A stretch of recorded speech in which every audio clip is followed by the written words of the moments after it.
सोनम रघुवंशी इतनी चालाक और शातिर थी कि उसने राजा को मारने की प्लानिंग की। और जानते हैं, प्लानिंग यहीं तक सीमित नहीं थी, प्लानिंग ये भी थी कि राजा उसके करीब ना आ जाए। दोनों के बीच में सुहागरात नहीं हुई थी, दोनों के बीच में कोई रिलेशन नहीं बना था। आज राजा के दोस्त इस बात को बताते हैं। राजा रघुवंशी को सोनम रघुवंशी ने कहा था कि पहले कामाख्या मंदिर जाना है, वहां दर्शन करना है, उसके बाद में मेरे करीब आना, उससे पहले मेरे करीब मत आना।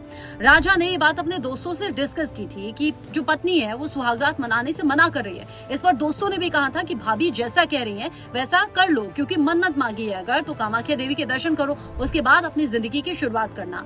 राजा को ये अंदाजा नहीं था कि सोनम उसकी हत्या की साजिश रच रही है। आज राजा की बहन बताती है कि एक बार सोनम यूं निकल कर जा रही थी घर पर, जब शादी के बाद 4 दिन रही थी, तो जाते जाते भैया ने यानी कि राजा ने सोनम का हाथ पकड़ लिया था। इस पर हाथ जोर से झटका था। बहन को ये चीज बड़ी अटपटी लगी थी, लेकिन घर वाले नहीं जान पाए थे कि सोनम के इरादे क्या हैं। आप जरा सोचिए, निश्चित दूरी बनाए रखी, राज को मैसेज कर रही थी, यानी अपने प्रेमी से वफादारी की, अपने पति से बेवफाई की, और उसे कह रही थी, राज को कह रही थी कि वो मेरे करीब आ रहा है, यानी कि राजा मेरे करीब आ रहा है, जो मुझे बिल्कुल अच्छा नहीं लग रहा, और अब इस काम को अंजाम देना होगा। यानी जो प्लानिंग थी हत्या की वो पूरी करनी होगी।